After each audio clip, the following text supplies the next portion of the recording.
Okay, thank you very much for coming to this session at the IGF 2020. I am Sébastien Bachollet, chair of EURALO, member of the ISOC France, and but here as a host to this meeting of the Dynamic Coalition on core internet values. And we will talk about crisis management and renewal. As you know, internet is the lifeline of all communication during this quite strange and difficult period all around the world. But it's tried to keep us connected, to be able to do things that we were used to do by meeting people, or sometimes with internet too, but also with some face-to-face meeting. And I think it's one of the core value I miss the most. It's to be able to meet with other people and meet with you. And the questions we will raise during this session, it's is there any stress on core internet values during the crisis?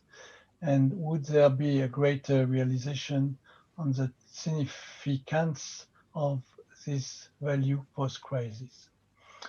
And I will now give the floor to Olivier for, I hope that I didn't hit your introduction, Olivier, but I'm sure you will find something else to say if I have done it. Olivier, please take the floor. Thank you. Thank you very much, Sébastien, and I hope that everyone can hear me. I'm really delighted to see you all come to this session. Thank you for agreeing to chair this session, Sébastien.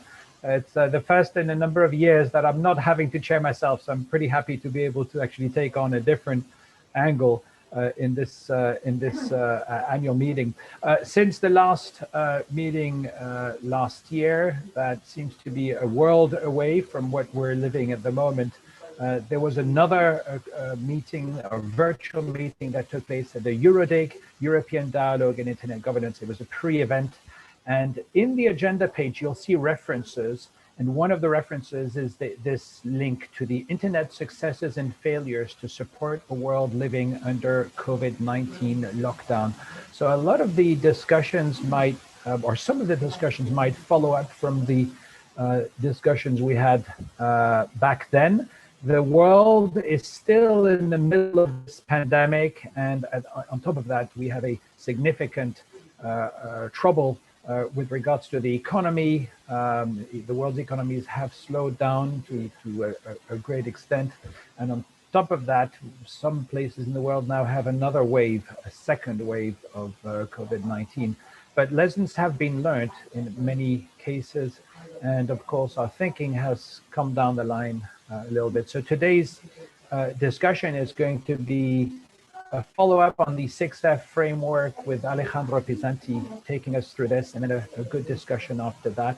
And then a follow-up on the COVID-19 pandemic consequences. And on this occasion, we'll have Olga Makarova from Mobile Telesystems, MTS, the biggest mobile provider in Russia. Not the usual suspects, and it'll be really interesting to hear what the consequences are on the technical side of things, on the network, whether that then has an impact, with Sébastien being able to speak to us about the impact in other countries and the link to internet governance. Right. Anyway, without any further ado, we have a very short amount of time for some really interesting discussions. If we want to have some time to also present the statement on excessive internet controls in the last part of this meeting, we need to get on with things right away.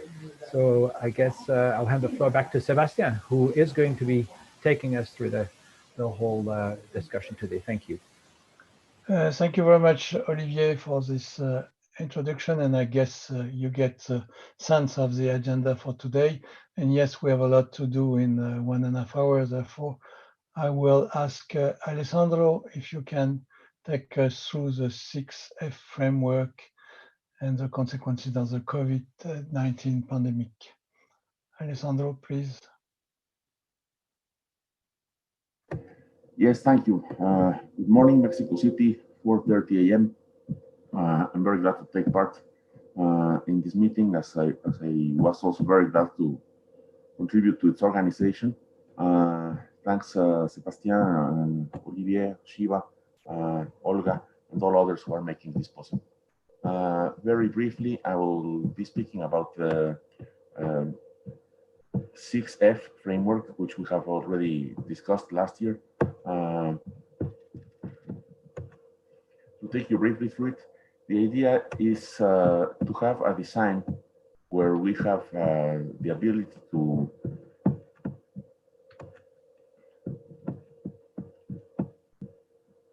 understand things that have some factors or origins in common between what you see online and what you see offline. We often see that the internet is blamed for every evil, and we also have been very optimistic, and I continue to be very optimistic about the good that it can bring. So very briefly, we are reminded that there are a set of internet design principles and goals, which are the layered architecture and packet switching, which are not unique to the internet, but the IP protocol does the packet switching, and as it extends globally, it is a principle now for the global internet. We have the internet was designed for fallibility, for the possibility of failure, and therefore for best effort. In interviews with Vint Cerf, which I already described last year and which went further this year, I found out with him that he and Bob Kahn were designing networks with this principle in mind, first of all, because it was for radio. You must remember that it was for the GDPR. Then we have the very well known and generally accepted as the basic principle of the internet, which is interoperability, openness in many senses, but basically that whatever you plug in, if it's compatible and doesn't break the net, has to be able to start working. End-to-end or the TOM network, smart edge or intelligence at the edge, which gives us consequences like network neutrality, the decentralization of decisions and of networks and network management. These are design principles. Then there's a design goal for scalability. The network was designed initially and tested for very small networks, for very small interconnections of networks. Basically with the same protocol, with IPv4 in particular, it has scaled up to the zillions of people that we see connected today. And its openness and the openness in its management and design have also given us IPv6 and much, much larger scalability. Universality in many senses, again, universal reach, no recognition of borders in the design, no demand for recognition of borders in the design, and all these together bring us permissionless innovation. That has been given rise to the flowering of the internet for the world, the zillions and zillions of people, devices, software types, and services that now run on the internet stem from these principles, and we must remember also that there's a sequence to them. If you try, for example, to have a network that's not interoperable for the sake of security, you are actually losing the internet and you're having something else.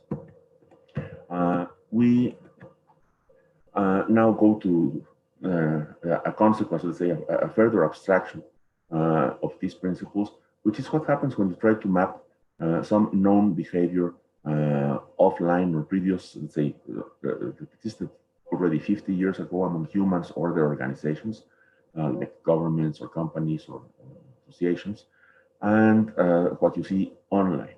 I will use two examples very briefly, I mean, as I go down the list, which are well known to all those in this meeting, which are phishing and Wikipedia when needed for anchoring. The method, let's say, comes from when you ask someone to remove the internet from their reasoning.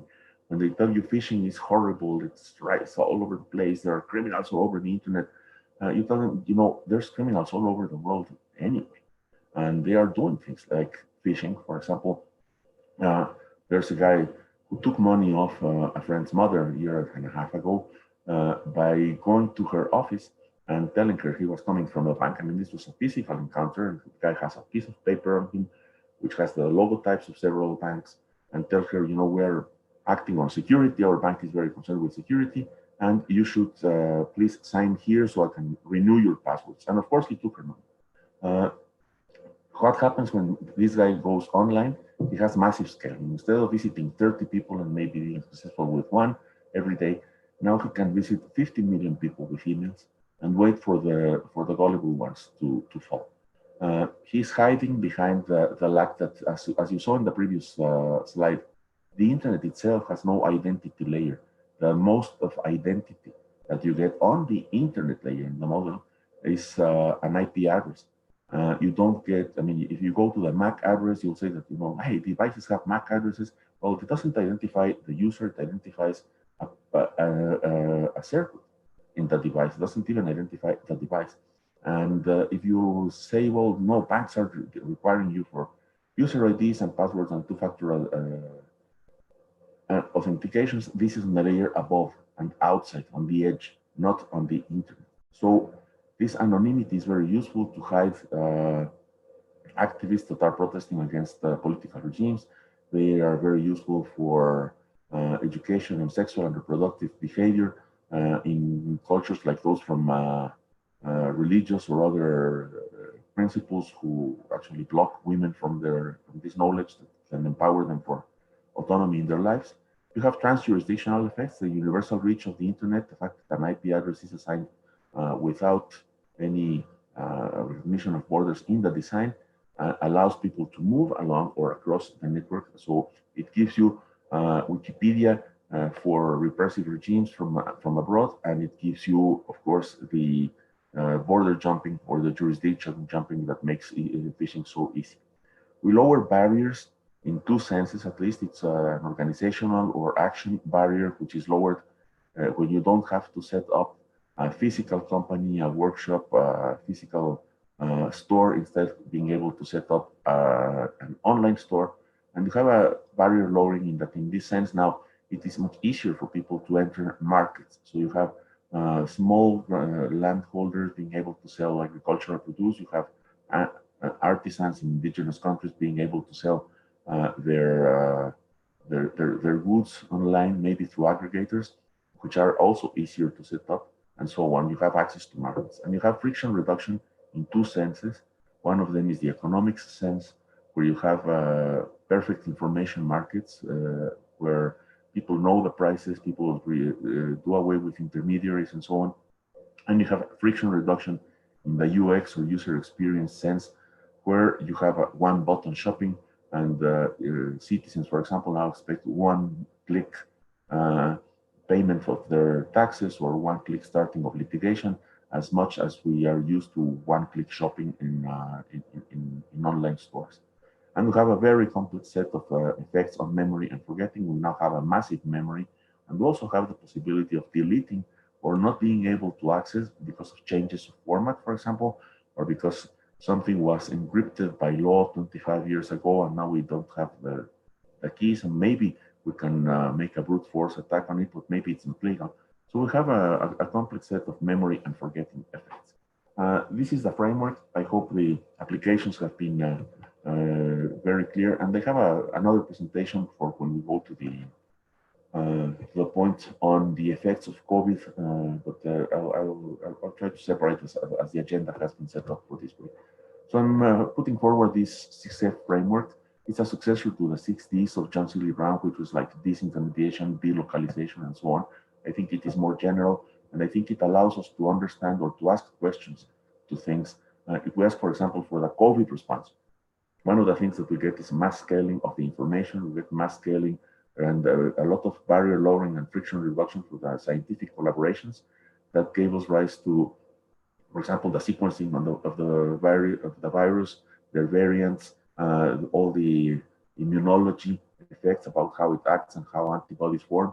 And we also have, of course, a negative effect from this friction reduction, which is the spread of misinformation in a mass scale, sometimes behind anonymity, sometimes crossing borders, and so on. So this is a useful framework, and the COVID-19 epidemic has given us a new way to look at some of these specific phenomena, and then also think, what are the challenges, and maybe what are the solutions? The challenge of this information, for example, is this mass scaling, it's border crossing, and so on. So we have to counter it with something that scales as well, which we haven't found, by the way. But we know that whatever solution we find will need this scaling, and so on. Again, I'll leave it at that, so there's more time for discussion. Thank you very much for your attention. Thank you very much, Alejandro.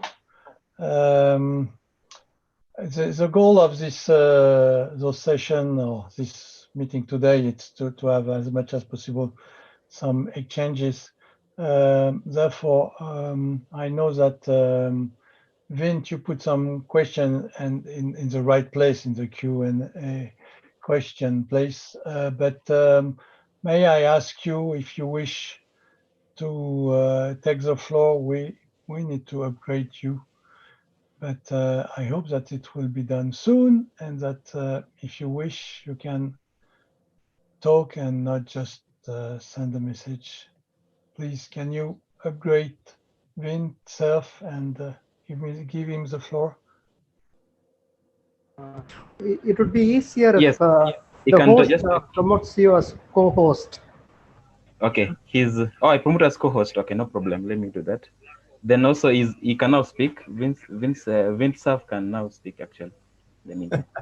Okay, Vint, please take the floor, and we are very honored to have you today in this session.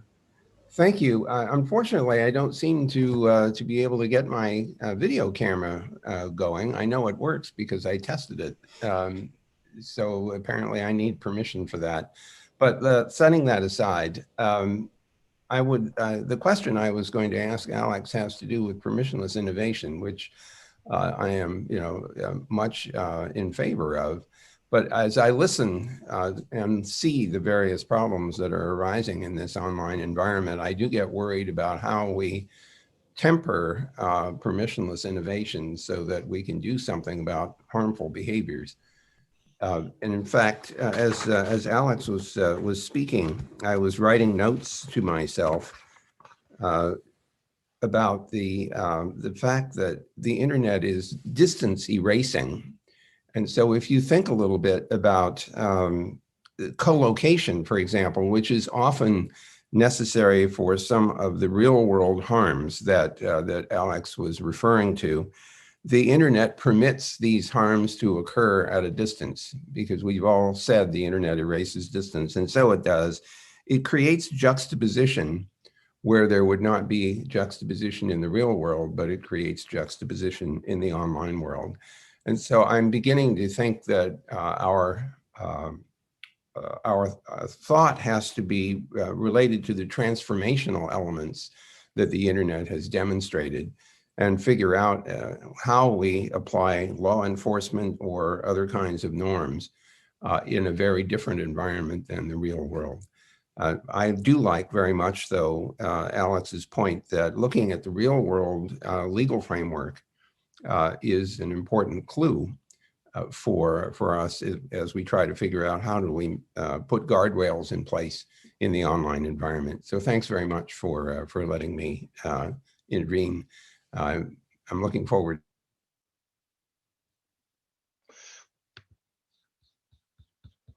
Thank you very much, Vint. And I guess I need to learn how to.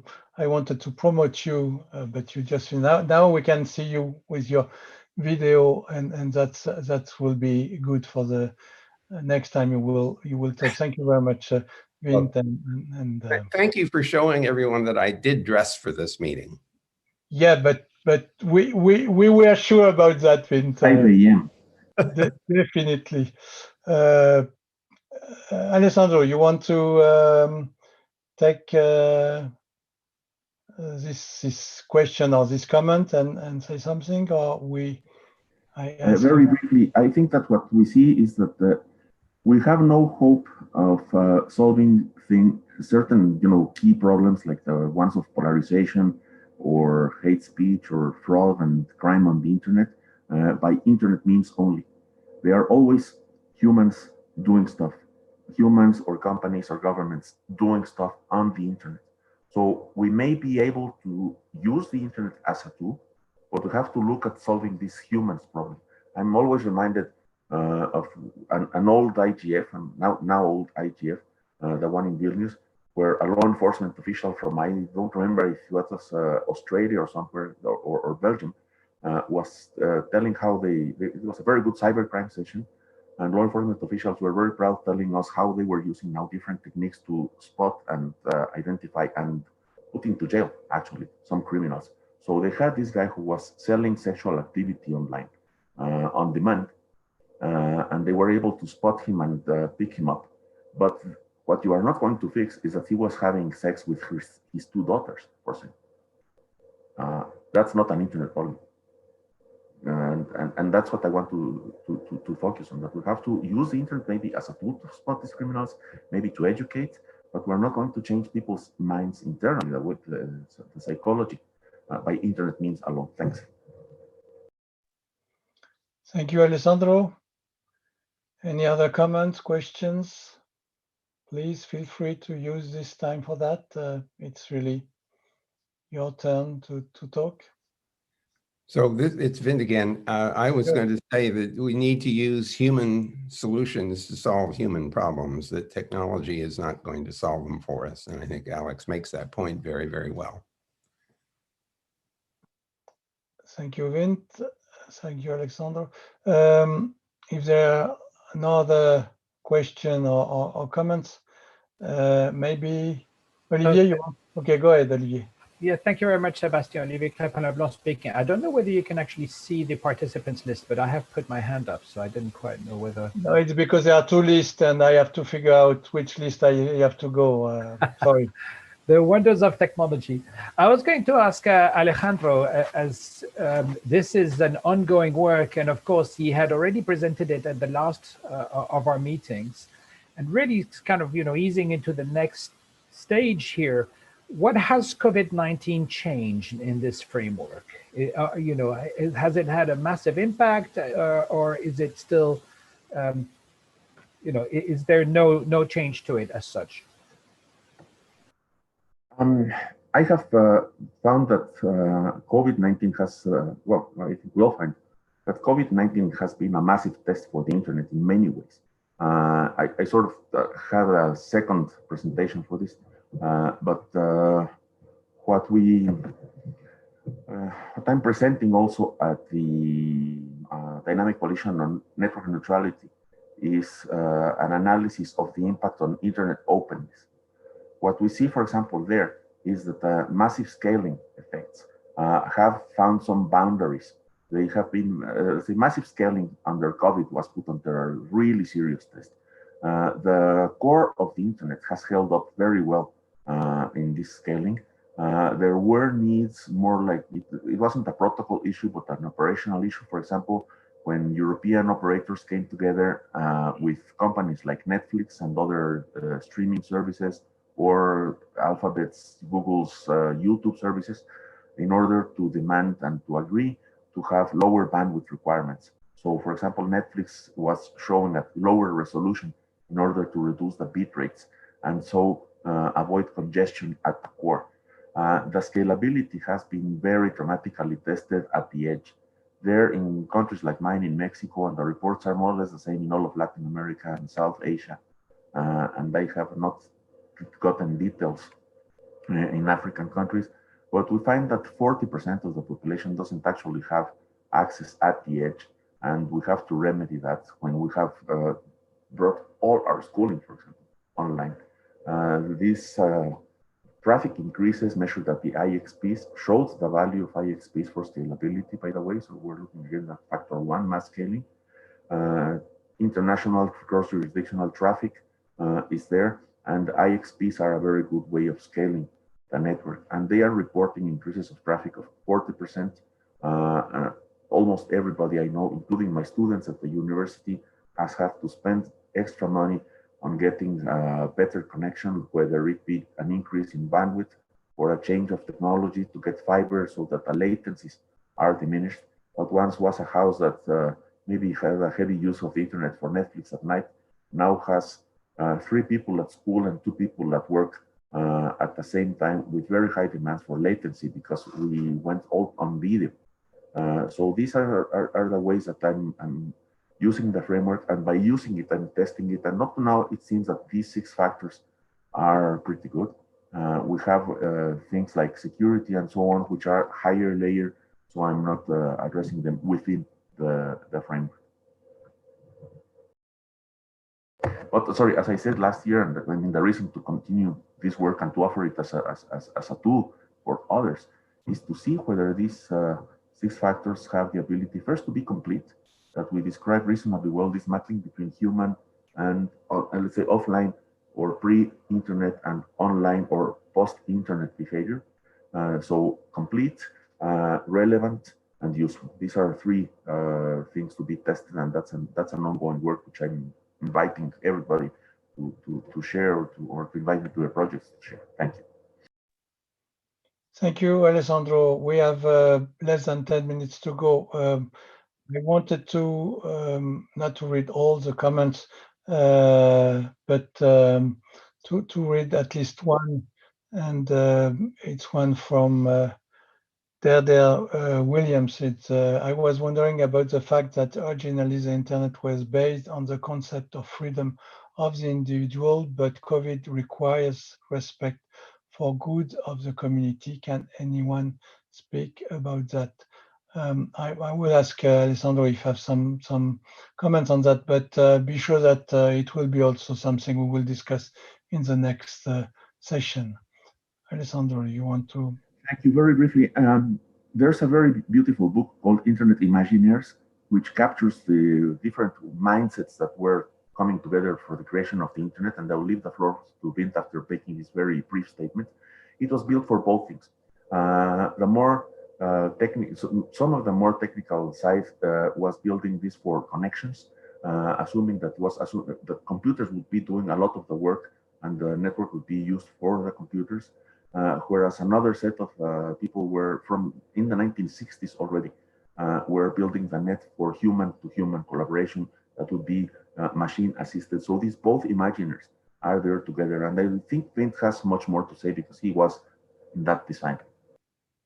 Oh, thank you very much, Alex. Sébastien, is it all right to take a moment to respond? Yes, go ahead, Vint, please. Thank you. Thank you. Well, Alex is right. The internet was designed as a collaboration among a bunch of engineers in an academic setting. And their ambition was, of course, to share computing resources and knowledge in order to advance the state of the art of computer science and even in artificial intelligence, believe it or not. That was one of the drivers behind the original network's implementation. But as it evolved and eventually spread to the general public, it was clear that it was simultaneously a platform in which collaboration could occur and also a platform in which competition could occur. And so we've seen plenty of both in this environment. I like very much the point that was being made, or the question that was being asked. What can we do? How can we use the internet to be more collaborative in our response to COVID-19?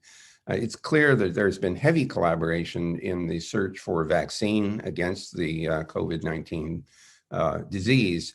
And I think also we're seeing efforts to use it to overcome the problem of lack of proximity. We've not done a really great job of using the internet in the educational settings yet. The tools are not quite right. The teachers don't have the training. The students are often uncooperative or outright, misbehaving. So we have a lot of work to do to learn how to adapt this technology in a way that makes it more useful. So I'm still very optimistic that we can do that. Thank you very much, Vint. And I have a request for floor from Marianne Franklin. Please, I guess I give you the possibility to speak. Thank you. Can you all hear me? Good morning. Yeah, great. Go ahead. Yes. Hi. Do we get as Vint was pointing out, do we get I don't need my visual, but if you want my visual, I'm happy for you to share my camera.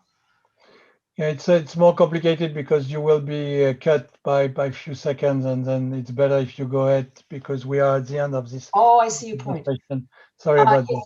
I just want to just 2 things. I'm here on behalf of the Internet Rights and Principles Coalition, as we're close allies with the Core Internet Coalition, Core Internet Values. Just want to underscore our support for your efforts in this domain. Secondly, COVID and this pandemic is a game changer, and it behoves us, I think, to be even stronger on recognizing that it is a game changer for all sorts of reasons. I think, Alejandro, you mentioned teaching and learning. It underscores the digital divide on the most banal level, basically the bandwidth package you have, whether your laptop is compatible with the new apps you're required to download by your employer without support, or financial students who are living in shared accommodation or have to go to cafes. So it's a game changer in terms of revealing the very sort of prosaic forms of digital divides within privileged areas. But on the other hand, just to also underscore, I've been amazed at the adaptability and inventiveness of this generation of what we call digital natives, of deploying and repurposing and rejigging off the shelf and all sorts of particularly peer-to-peer and open source applications. And so in that sense, there's a lot of hope. I think the real issue is to do with top-down management decisions that are based on ignorance from the point of view of management, and top-down or middle management decisions that are based on the hard sell that they get from certain large internet providers. So I think there's a huge educational outreach dimension that that would perhaps be good to consider from a point of view of cross-dynamic coalition work. We've got to realize this is the generation that are learning online 100%. My students are in China, Austria, North London, South London, you name it. And if it weren't for these applications, we wouldn't be able to do our job and they wouldn't be able to continue their degrees. So the potentials are enormous. So I think the technical expertise is needed to sort of keep the options open. So free and open source, affordable apps that don't force you to have to upgrade your equipment, which I've had to do because of age-old, decades-old rivalries between large corporates. So that sort of thing, I think core internet values from the technical expertise that you guys bring to the table. It's really important to hear this from technical experts and formative influences in how the infrastructure actually currently operates. I think it's been a resilient infrastructure on the whole, but still learning a lot. And I just wanted to sort of endorse your efforts here and hope we can keep the conversation across our sectors and agree to disagree. Variety is the spice of life, and the internet isn't a thing. It's a composition of technologies, humans, and lots of accidents. So that's all I want to say. Thank you so much. Thank you, Marianne. If I can briefly comment, Sébastien, very two sentences. Briefly, and we will move on to the next session. Okay, go ahead. The first comment is something I often say, quoting someone, an economist from 2008. The quote goes, "When the tide goes out, you see who went swimming without trunks." And that's what we have seen in COVID. If your company hadn't prepared for teleworking, for, let's say, if they didn't have a password-based system for crossing the firewall for working from home, and they had to tear it down, or they didn't have the expertise for collaboration, but also the rules. I mean, in many countries, the courts are stopped. Every type of litigation, or for example, land and royalty purchasing, real property purchasing, are stopped because people don't have the offices in place to work from home. So you can't sell a house or you can't continue litigation. People are stopped in jail because litigation can't go on because the courts are off. So that's one. And the other one, complementary, is the cost of not doing it. The governments that didn't enact a digital transformation policy or a national digital strategy, now they have made their citizens incur a very high cost. It was expensive to connect. It's been more expensive not to connect. But the expense was, the savings was on the government side, and now the spending is for the citizens to do. So this is what has been revealed. This is how COVID and the internet have become an X-ray of society. Thank you.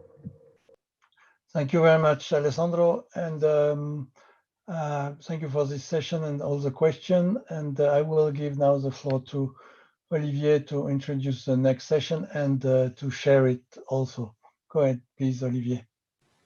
Thank you very much, Sébastien. Olivier Crépin-Leblond speaking. So now, of course, the next section that we have is regarding the consequences of COVID-19 on core internet values. And on this, we had some discussion on this, as I mentioned earlier, for those people that have joined us recently. I see there are a lot more people than at the beginning of the session, or a discussion on the internet successes and failure to support a world living under COVID-19 lockdown.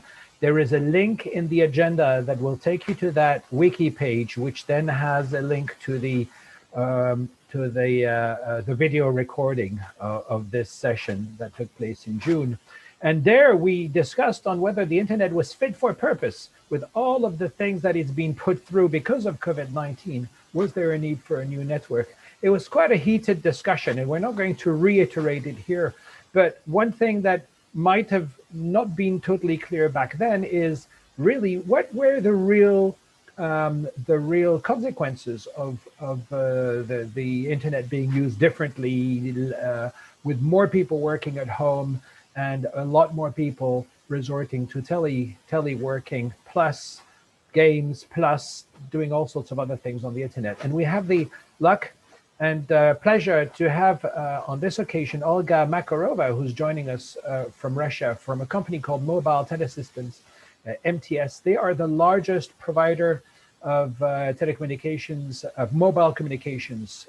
So the largest mobile operator, here we go, I'll get it right, in Russia. And she's got some real interesting data there to take us through our next discussion, which are the consequences of the COVID-19 pandemic on the internet and, of course, on the core internet values. Over to you, Olga, and I gather you've got some things to share with us. Okay, just a moment. Is it all right? Perfect. Oh, okay. Many thanks to the organizer for giving me the opportunity to take part in this discussion as a speaker.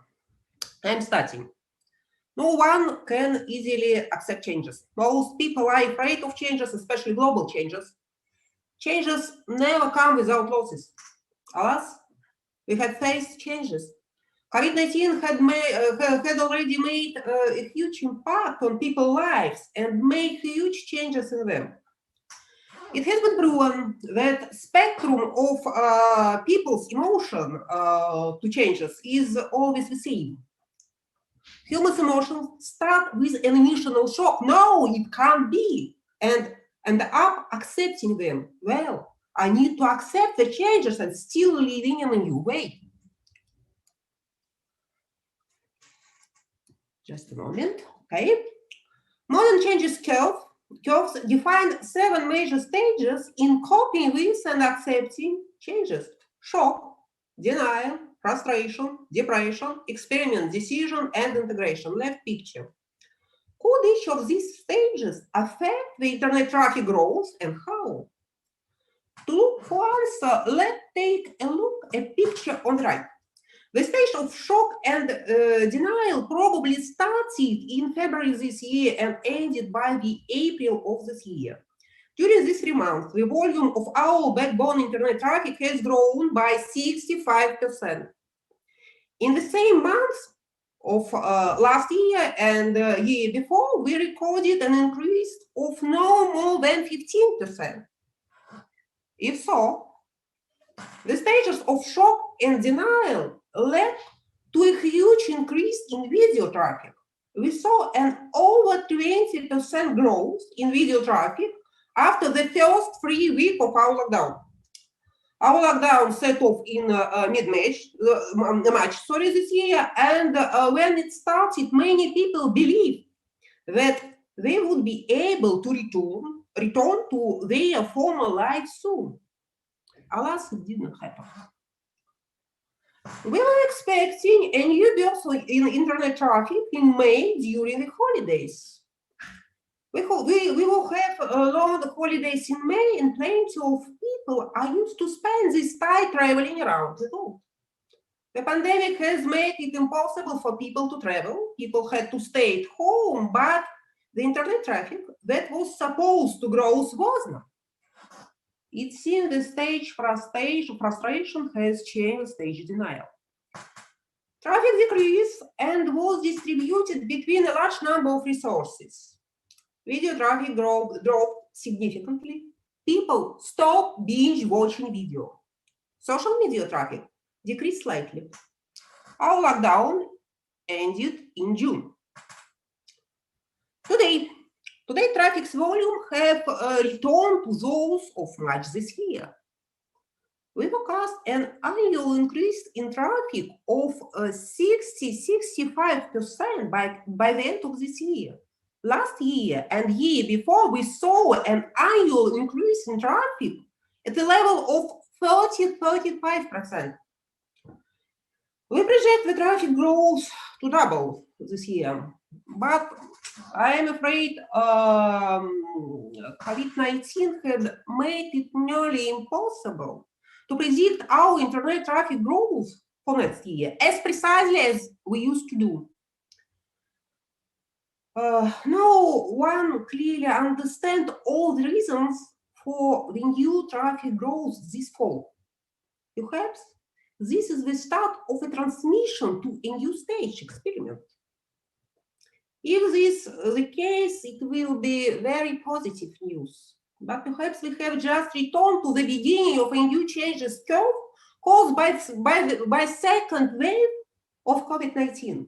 Nobody can give a precise answer whether these two curves meet, if they both really exist, of course, and when.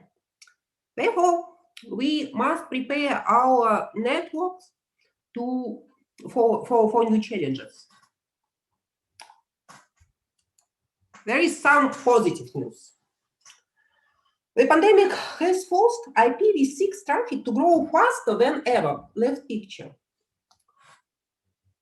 On the importance of being responsible. By mid-May, gamers woke up. We saw a rise in traffic from various gaming services. In mid-May, we suddenly witnessed a short-term significant burst on our T1's connections, right picture.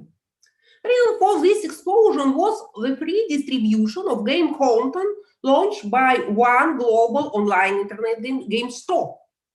This led to overloading several global CDNs. Traffic from these CDNs was redirected between T1 networks. The redirection did not affect our customer, but some stakeholders were experiencing congestion on the external connections. This case demonstrates the urgent need for greater responsibility of each stakeholder, especially now. On possibility of improvement. We had started developing our connectivity much earlier than the pandemic came. By the start of the pandemic, our network had already had stable, diverse, and protected connectivity with plenty of ISPs and content service providers. We received almost 19% of traffic from our private peer-to-peer connections, cache service, connections from our own resource, export, MTS Music, MCS TV, etc., and those of our customers. The week before the lockdown, we suddenly received a call from one of our major partners. It is one of the most famous search engine in Russia, successfully competing with Google search engine in the Russian market. Right picture. It proposed to increase the number of connections and improve their protection, despite the almost ideal schemes of our connections. Left picture. What is done is better than perfect. What is done is better than perfect. But sometimes you need to do better. On quality of service. One of the main measurement parameters is page load time. We measure it for the top 100 websites.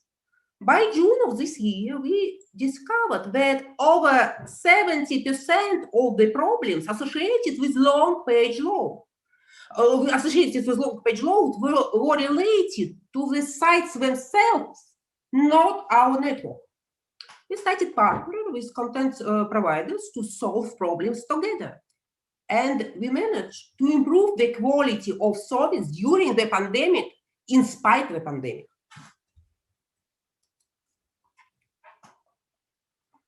on the benefits of concise and transparent documents.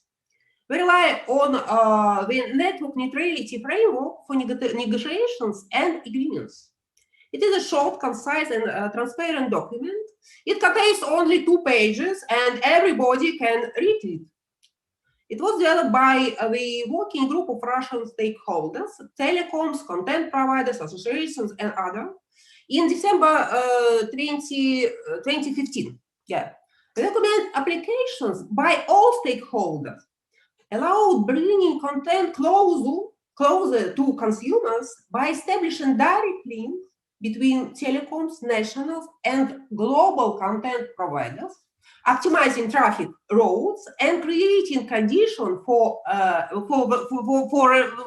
rapid expansions of bandwidth, in particular in the case of a significant growth of internet traffic. Perhaps our regional experience might be interesting to study. In this regard, I want to thank all our partners for their contribution in serving traffic during the pandemic. But the development of 5G networks is leading to new changes. And these changes will affect not only telecoms, but all stakeholders. So we should be ready. Thank you for your attention. We can ask your questions by email or anyway. Thank you. Thanks very much for your presentation, Olga. We'll follow through immediately with Sébastien. I mean, the points you've developed are very interesting. There are a number of questions in the chat and the Q&A pod, so you can read those, and I'll hand the floor over to Sébastien for the link to internet governance and to our core values. Sébastien Bachollet. Thank you very much, Spasiba Bolshoi, Olga. I want to talk to you to take the other side of the situation. I am an end user, and as an end user, what was the situation with COVID-19? And Alejandro talked earlier that some people were able to upgrade their network in the place. I am in middle of Burgundy. It's not a poor country, but it's a place where we don't have fiber. We have a very small amount of ADSL, and upgrading it's not a possibility. Therefore, when people went to work from home, they discovered that, or we discovered that it was quite complicated. As I am in charge of one local organization here to take care of all type of people, helping children, helping senior people, and so on, and all the families.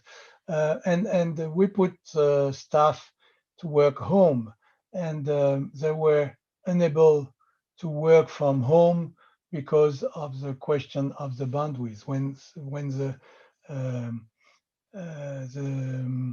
responsible of the structure went home, she has just a connection with satellite. Therefore, we don't have this possibility. And at the same time, if we look at the information system, we discover that the system was built to be working on a local network, but not at all to be working from outside. Fortunately, just 2 days before, we set up a private network. Therefore, we help part of the work were able to be done from home.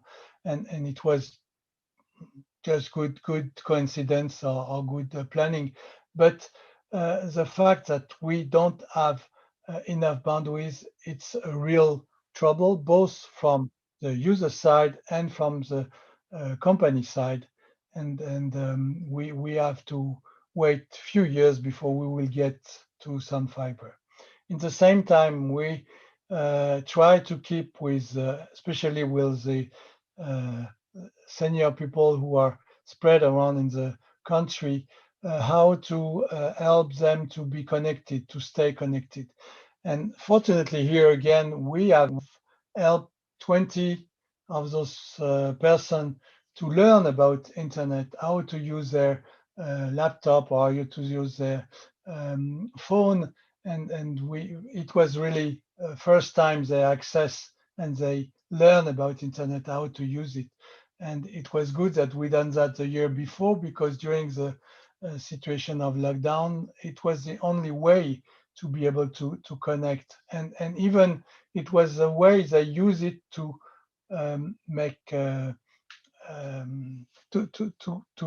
get food from outside and to deliver, and that's the experience in a small village in Burgundy, and it's where we need to take that into account, both sides. Yes, Olga shows how the network she's working with was a great tool and was helping the people to still work. It's not the case here. We need to wait either for the fiber or for the 5G, but I hope that it will be something we will be able to face. But for the second lockdown, as we are today, we have the same trouble, the same question. And I want to take one additional example. My son decided to, we take him here, and he used to have a good connection in Paris region, and here it's not the case. Therefore, he can't do what he was supposed to do, his work, and that's a problem we have to take into account. And I think that's the same situation in a lot of countries. I will say in Latin America, in Africa, in Asia Pacific. Not just because we are in France, in so-called developed country, we don't have the same type of problem. But that's an idea I wanted to share with you, because when we want to have internet as a human right base, I guess it's important, but it starts by the infrastructure and then how we use it on top of that. But first of all, having a good connection, it's something absolutely necessary. I will stop here, Olivier, just for the sake of time. But if there are questions, I will be happy to answer. Olivier, back to you. Thank you. Thank you very much, Sébastien, for this. Alejandro, you typed a question in the chat for Olga. I wonder whether you wanted to say it rather than just reading it from there. Thank you. I was just wondering whether there's seasonality. These are seasonally adjusted results. That is, whether the percentages of growth or decrease in traffic are month to month or compared to the year before. Because, for example, if your data are for the summer where school went out, you would expect less traffic from school-related activities and more traffic for gaming, because the young people just have more time left. Anyway, I mean, congratulations for this, a great presentation, and the point of view from Kubler-Ross was fantastic. I loved it. Olga? Could you please repeat your question? Yes, the percentage, let's say you have a 12% increase in traffic from June to July. Is that that compared from June 2020 to July 2020, or it's comparing? No. In June and July, we have decreased our traffic decreased about just a moment. Let me. I think traffic decreased of 20, maybe 30, 45%. Rather serious. Rather dramatic for traffic, but not for us, because if we, for example, if we had traffic decreased by June 65%. We would have had today traffic increase.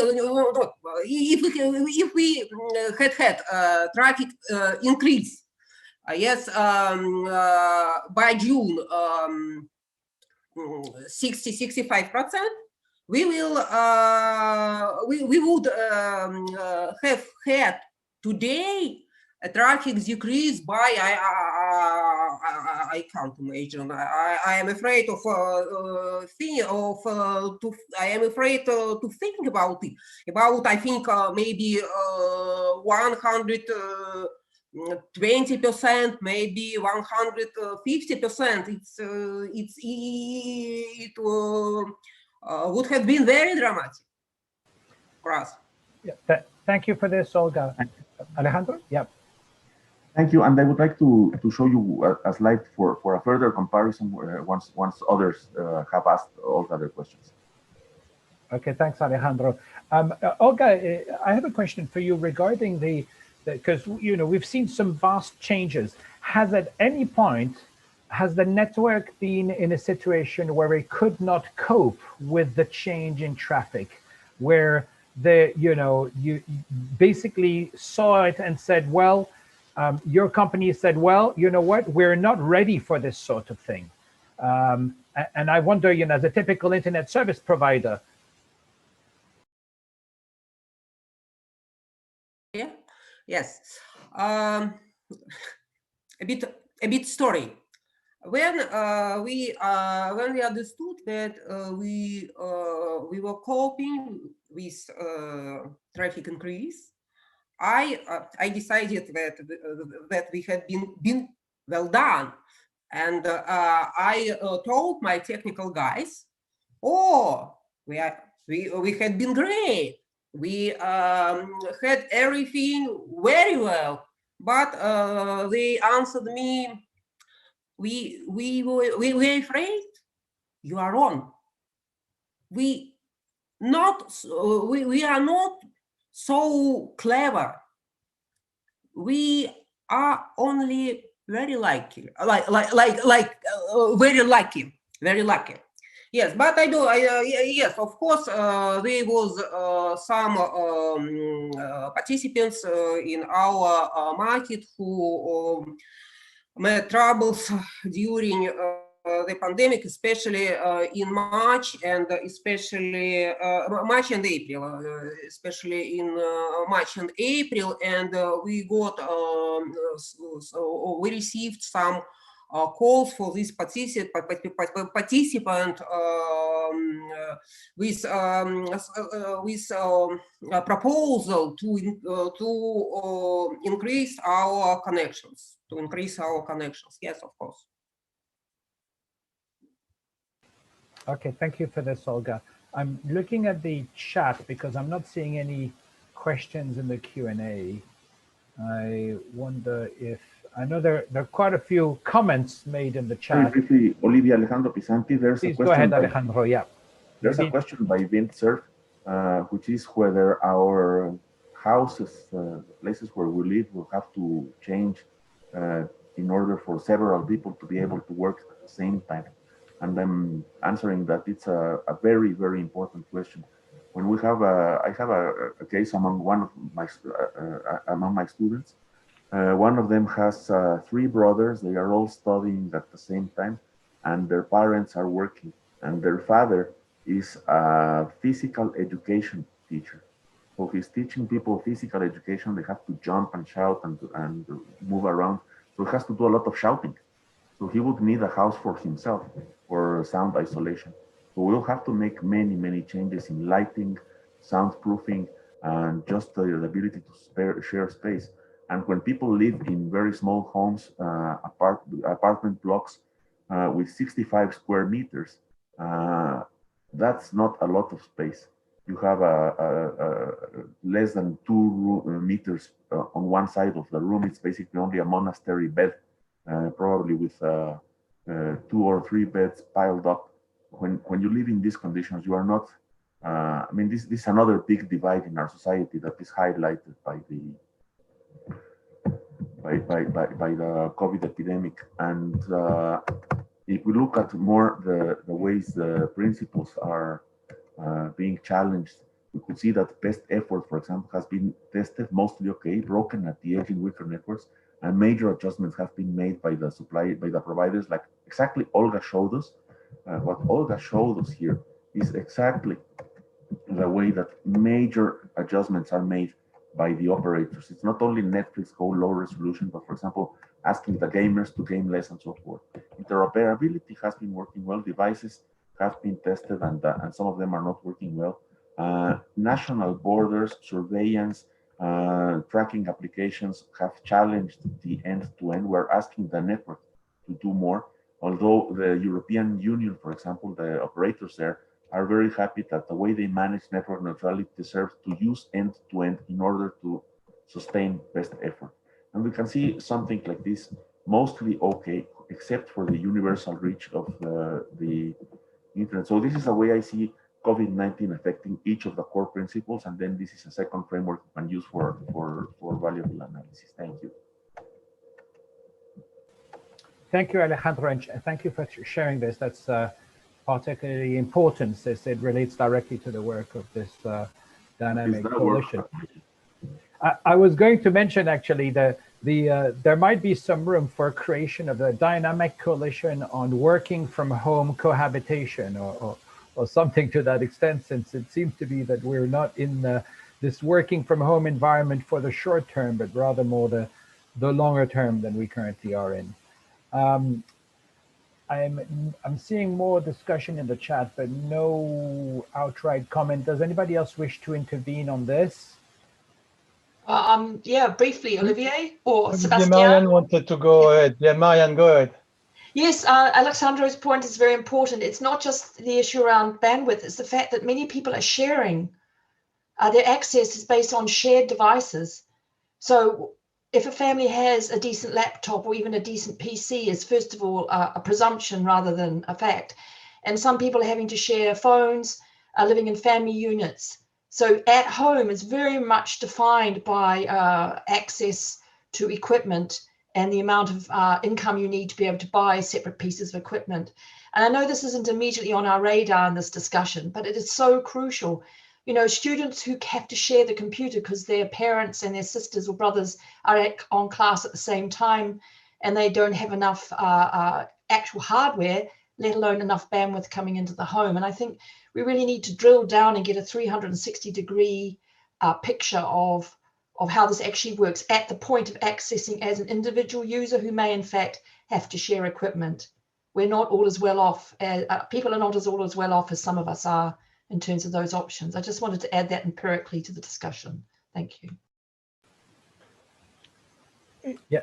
If I may, Olivier, Sébastien Bachollet speaking. Go ahead, Sébastien. Yeah, definitely. We need to, there are different layers here. The first, I don't know if it's first, but how we are connected to internet. What are the tools we can use our devices, and how we need to share or not to share it.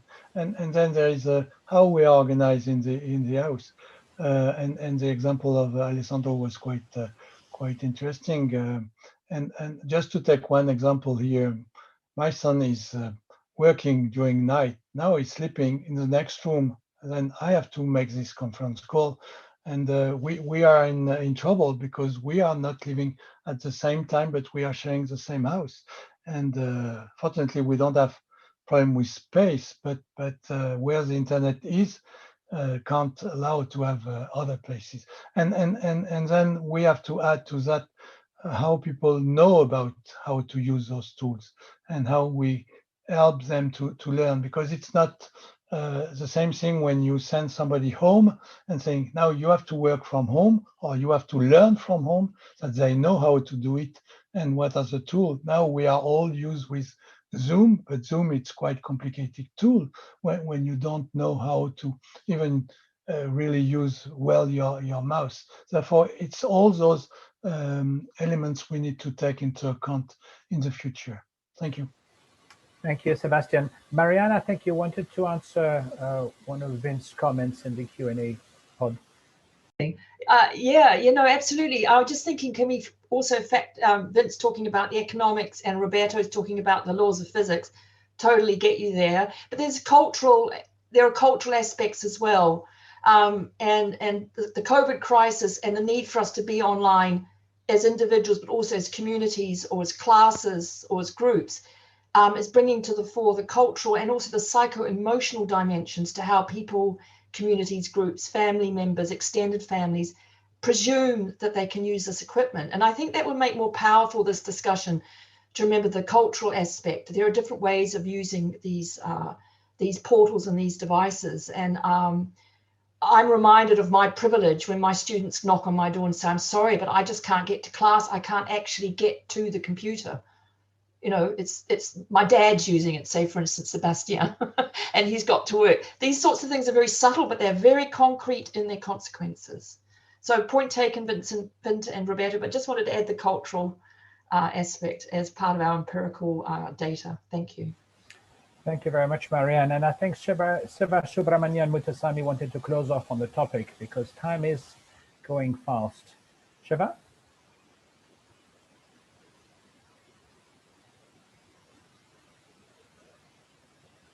You might be muted. Oh, yeah, there you go.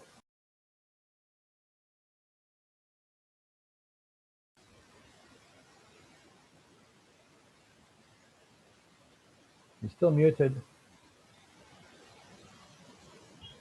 Okay. Okay. I'm sorry. I just wanted to recount some of the pertinent observations made by participants in our past sessions. In particular, we had a session 2 years ago where Matthew Sears was saying he wanted to apply the notion of freedom from harm to core internet values. And he was observing that the core internet values should not be harmed. And here we are in an age of pandemic, quite a lot of values pertaining to the core values, including freedom of expression, or somewhat compromised as a matter of necessity. So the question that is to be raised at this point of time is how temporary are these regulatory measures, and so that is what is pertinent at this point. Another participant, Tashiana, was saying that a new central layer or a center of control must never be created. And it appears that during this pandemic, due to necessity, a certain degree of regulatory control is being put in place, and that also should be temporary. And we also said in 2015 that we proposed that there be a defined and agreed upon list of core internet values, and these core internet values need to be the reference standard for global internet policy. So I wanted to mention this, that it is very, very important at this point of time to pay attention to how the core internet values are hurt. And core internet values, in the words of Jolly McPhee, or something like broad commandments. These values are at the core and they are never meant to be changed.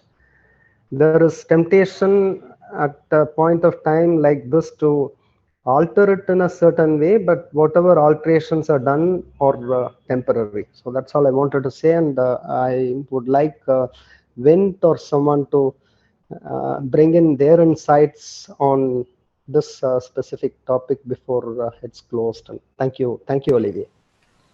Thank you, Shiva. It's Olivier speaking. We've got very little time. Did anyone wish to comment on this briefly?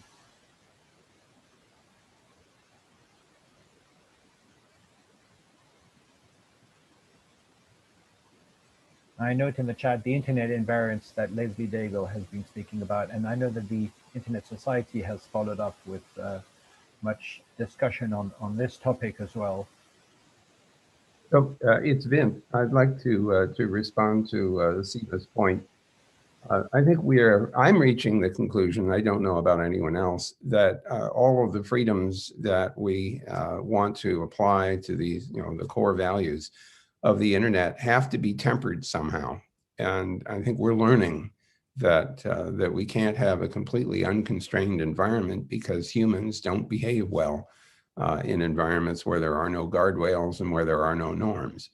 And so I think that if there's any lesson to be taken away from the last couple of decades of experience with the internet, it is that it needs to have a framework in which freedom is tempered by responsibility, and where people are irresponsible, then it's tempered by ways of enforcing behaviors that are consonant with the kind of society that we want to live in. And of course, the tension here is figuring out what those guardrails look like and how they are enforced.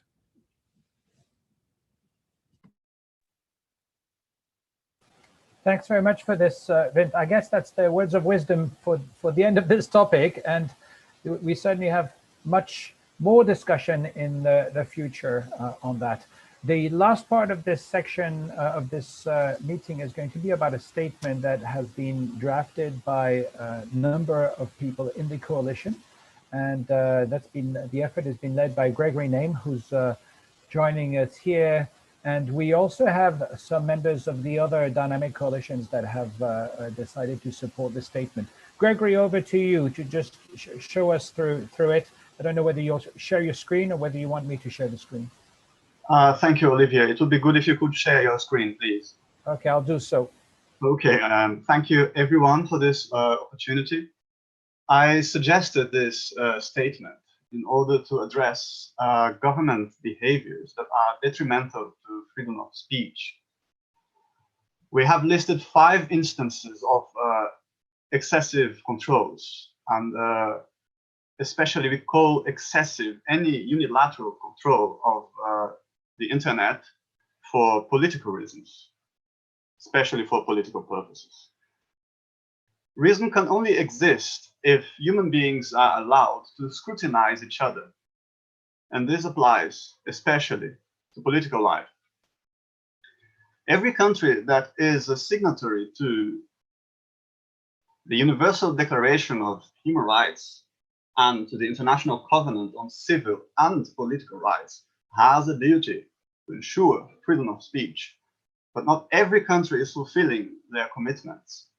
As a dynamic coalition on core internet values, we have the duty to express our concerns. This statement is an appeal to dialogue. It rejects the notion that political control of the internet can be exerted without the participation of stakeholders. Nobody knows everything. No argument is so good that it can dispense with dissent. Freedom of speech is a precondition for mutual understanding. These are the values we defend, and these are values that all UN countries have committed to uphold. The text as such is divided in 3 main parts: preliminary considerations, problematization, and a call to action. Now to the statement.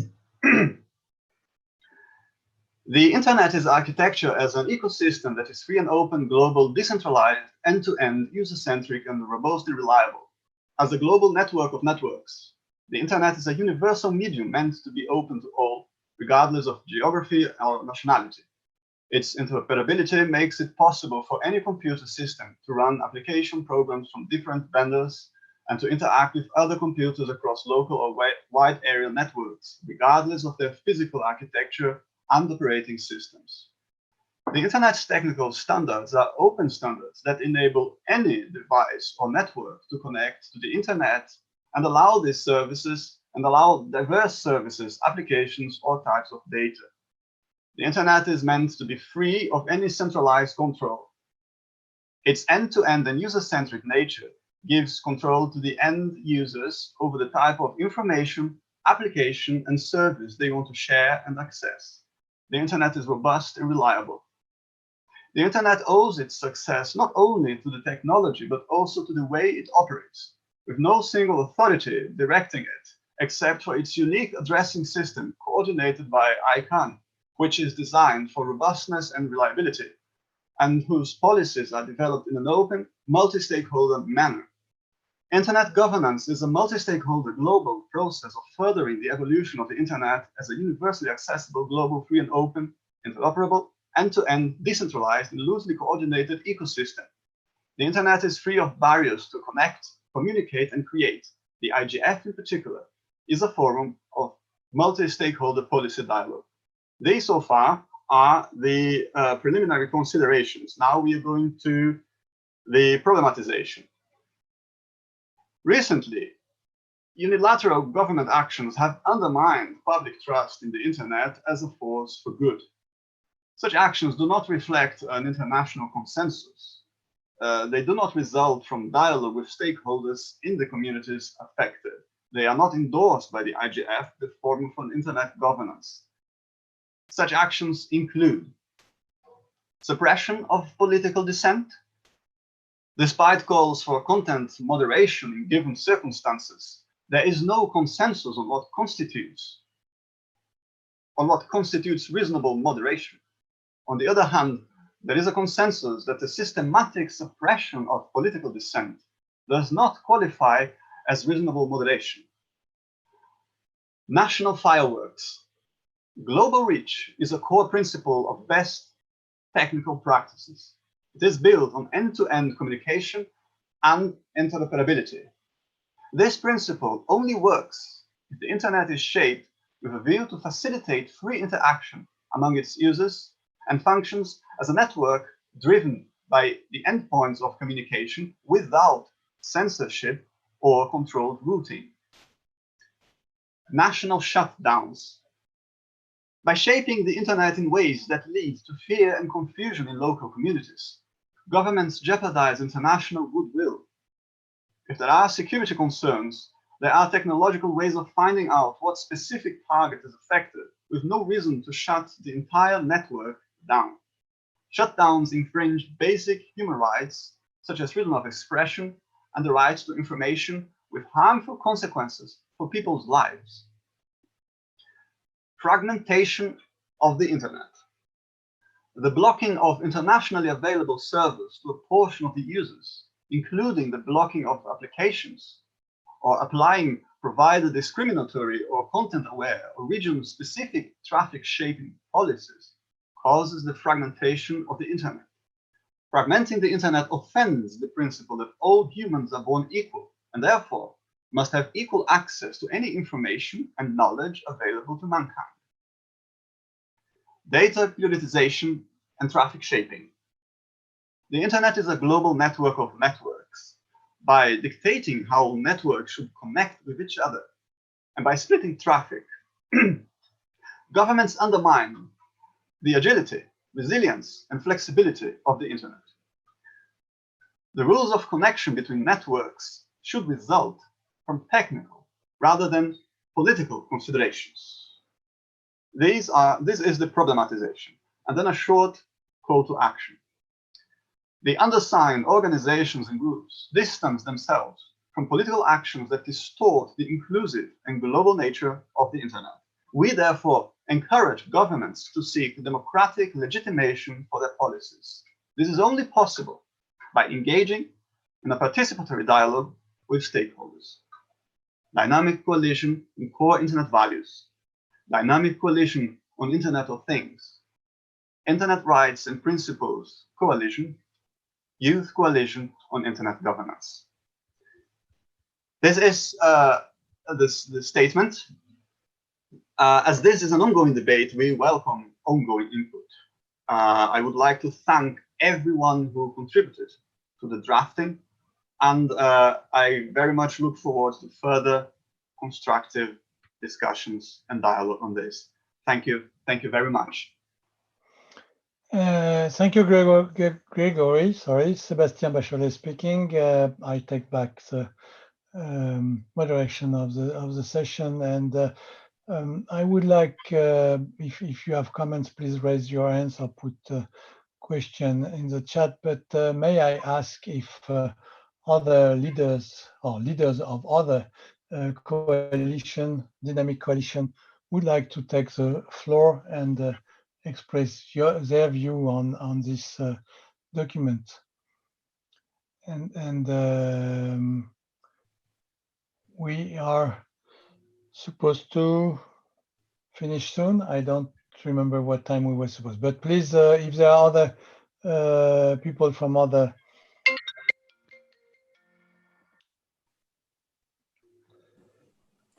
Hello. Yes, go ahead. I have the floor, please. Thank you. My name is Noha Abdelbaki, and I'm representing the Youth Coalition on Internet Governance. We are 100% supporting the statement because youth are from generation Y and Z, are digital natives and are the main users of the internet, and they are highly affected by everything that happens online. So during the crisis, we observed many things happening online, like applications are getting blocked in some countries. We observed partial and sometimes total shutdowns in other countries. We observed youth getting affected because their education is affected. They need to study online, sometimes as full-timers. Many youth also, their work got affected because they had to work from home, or their freelance jobs got affected, or even their startups got affected by the crisis. Also, we observed some political suppression in some countries. Youth were not able to express their views or how their governments handled the crisis or the pandemic situation. So that's why we're supporting the statement, because it promotes protecting the basic human right of youth or any other or all the end users to be online and to protect their online presence. Thank you. Thank you, Noah, very much. Any other dynamic coalition who want to take the floor now? It's Vint. Could I jump in? Yes, please go ahead, Vint. I just put something in the chat, but as I listened, it occurred to me that maybe we should take as a basis this statement that we just heard from Gregory, and develop a universal declaration of human digital rights and responsibilities.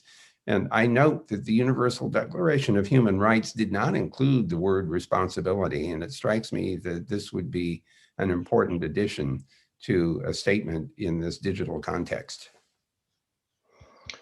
Thank you, Vint. Sure, we will take that into account. And may I give the floor to IRPC representative? Is it Marianne or your colleague?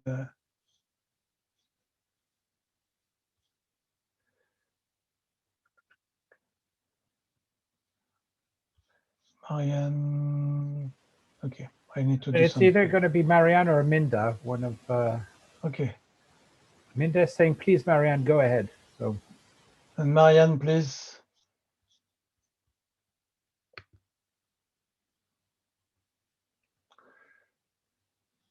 Thanks, everyone. Can you hear me? Yes. Okay, thank you. Yes, Minda will jump in, I think, if she wants to. Yes, the Internet Rights and Principles Coalition supports this statement because, as I've noted in the chat, it resonates with the Charter of Human Rights and Principles for the Internet. I do believe responsibility, Vint, is mentioned in the Charter because the Charter includes a note on corporate responsibility. And I think the Charter encompasses all our points here very well, because it was a collaborative effort 10 years ago now, 10 years ago, and many people in this session were actually in some of those early, well, some people in this session were in those very early drafting stages. So I think it may be a self-serving argument on the part of this coalition, but I don't think we need to reinvent the wheel. We need to get our shoulders behind the wheel that is already turning. And we do it in this way by endorsing these kinds of statements. We may not agree on every single point, but why should we? The basic principle is there. And I think, so I would just like to note that the Charter has been around, it is in public domain, and it draws on the Universal Declaration of Human Rights and subsequent treaties and covenants, with all their imperfections and perhaps arrogant positions about the Statement of Humanity, just to refer to Deirdre here. So in that sense, that's why the IRPC had a discussion and have basically endorsed the statement. We need to go deeper and have all our efforts resonate more deeply rather than more thinly. So if, Vint, with all due respect, I feel we already have the sort of document that you're advocating. And I think we need to use that and build it out more with these sorts of statements. Thank you so much. Thank you, Marianne. Before I see, Gregory, you wanted to take the floor, but before I give you the floor, may I ask if somebody from the Dynamic Coalition on Internet of Things are with us, and if wants to take the floor? Oh yeah, I have. No, I don't see Shane, unfortunately. Okay. Shane choose. Therefore, I will give the floor to Gregory and then to Olivier. Gregory, please go ahead. Thank you very much for the comments. If there is a problematic aspect I see, and in which I think there needs to be more academic research and more discussion, is arguably there can be a conflict of human rights when it comes to things like encryption, because on the one hand you have Article 2, which says everyone has a right to security, and it can be argued that the state has a right to provide security to every citizen. Therefore, security forces should have access to encrypted messages in order to prevent some kind of crime to happen. And on the other hand, we have an article on expressly, of course, an article on freedom of speech. But with the internet, we have now situations in which arguably people can bring single statements of the Universal Declaration of Human Rights into conflict with each other. And I would suggest that more academic discussion, and at all any kind of discussion on how to deal with this, I would say juristic, if not philosophical, ethical problems of communication are needed. And therefore, perhaps some kind of updated version of the human rights in connection specifically with the internet would be useful, not really in order to add something essentially new to the existing declaration, but to perhaps clarify possible problems and possible situations in which conflicts may arise. Thank you, Gregory. We are at the top of the hour, therefore I will give the floor to Olivier, and I will give him the last words. He's the last one to talk, whatever you want to say, and we will close the meeting just after. Olivier, please, last word. Thank you very much, Sébastien. Olivier Crépin-Leblond speaking, and I'm going to try and be brief. First, thanks for all the points that have been made. Yes, the Internet Rights and Principles Coalition has been working on this topic for quite some time, and perhaps I mean, I very much like the fact that we've had support from the IRPC for this statement. Perhaps we could also lend a hand and try and maybe provide some help to the IRPC to continue the work in the IRPC. I think there's a good opportunity for collaboration. I must say that we've also asked a lot of other dynamic coalitions to support this statement. Some were not able to do so because they were a little disorganized ahead of this meeting. It was a little too late for them to jump into this, and some of them don't even have a process by which they can support or not support an external statement. Some had some concerns about points of the statement and therefore decided to actually not go the way that the IRPC did, where the IRPC said, well, we might not totally agree with some parts of the statement, but we want to support the main parts of it. Some were stopped from supporting any of the statement because of a specific issue in the statement. And perhaps that will bring us some chance for further discussion with these other dynamic coalitions. And I think that's a good point. Sometimes we have to disagree on some points. So we will have some further discussions on this in future meetings and future intersessional work. That's pretty much it. There was also a question finally on the chat also about what can the UN-IGF family do about these vital issues.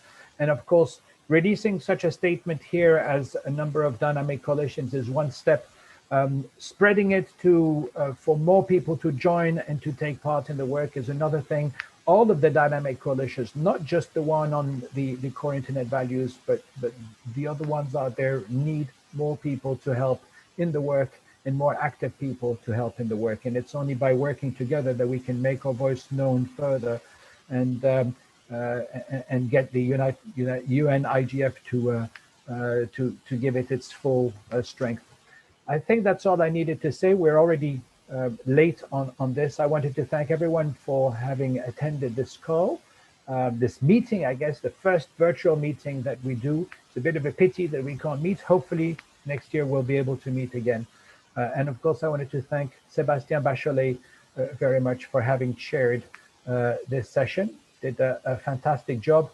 And finally, all of our panelists. First, Alejandro, thanks very much for taking us through some great work that you've done.